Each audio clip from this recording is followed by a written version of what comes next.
Waqt il-programm M'għandi xi ngħid fuq Radio Malta, il-Prim Ministru Muscat qal li l-Gvern ħoloq il-programm ta' ċittadinanza b'investiment li ħajattira aktar investituri ġodda lejn pajjiżna. Huwa qal li dan il-programm ħajjin f'diversi oqsma bħalma huma dak tas-saħħa u l-edukazzjoni fost oħrajn. Li hemmhekk imbagħad dan il-fond li ħajopera fuq livell ta' Bank Ċentrali ikun jista' jinvesti f'affarijiet li għandna bżonn bħala pajjiż, jekk mhix toroq, jekk mhix innovazzjoni, jekk mhix housing, jekk mhix punti soċjali, jekk mhix biex jinħoloq aktar investiment fil-pajjiż. Dan huwa il-mod ta' kif inkattru l-ġid.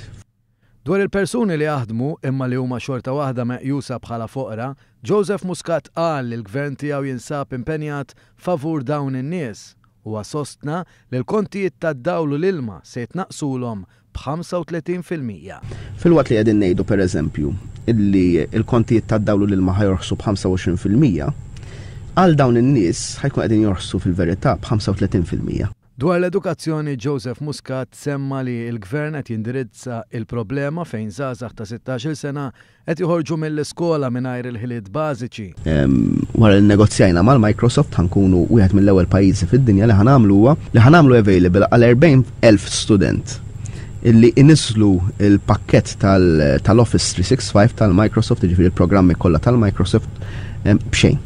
Dwar il-programm ta' ċittadinanza b'investiment, il-Prim Ministru semma kif meta kien membru parlamentari Ewropew, Joseph Muscat qatt ma ħadem kontra Malta. Jien niftakar kienu qaluli nagħmlu mozzjoni, kienu qaluli minn barra. Nagħmlu mozzjoni biex nikkondannaw il-Gvern Malti. Qedtilhom no way li nkun parteċipu fija, minkejja li kelli dubju tiegħi dwar dak li ġara. Il-Prim Ministru qal li l-programm ta' ċittadinanza b'investiment m'għandux jaqsam xejn ma' bejgħ ta' ċittadinanza kif qed ipinġiha Simon Busuttil u l-Partit Nazzjonalista. Fil-fema tiegħi di mhix kwistjoni ta' beħ, hija kwistjoni ta' investiment.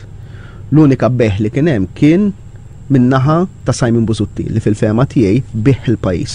Huwa qal li l-Oppożizzjoni taf li ħajkun hemm 1,000 miljun għad-dispożizzjoni tal-Gvern u bekk dan ħajwassal li għall-ewwel darba il-Gvern ma jħallix djun warajh.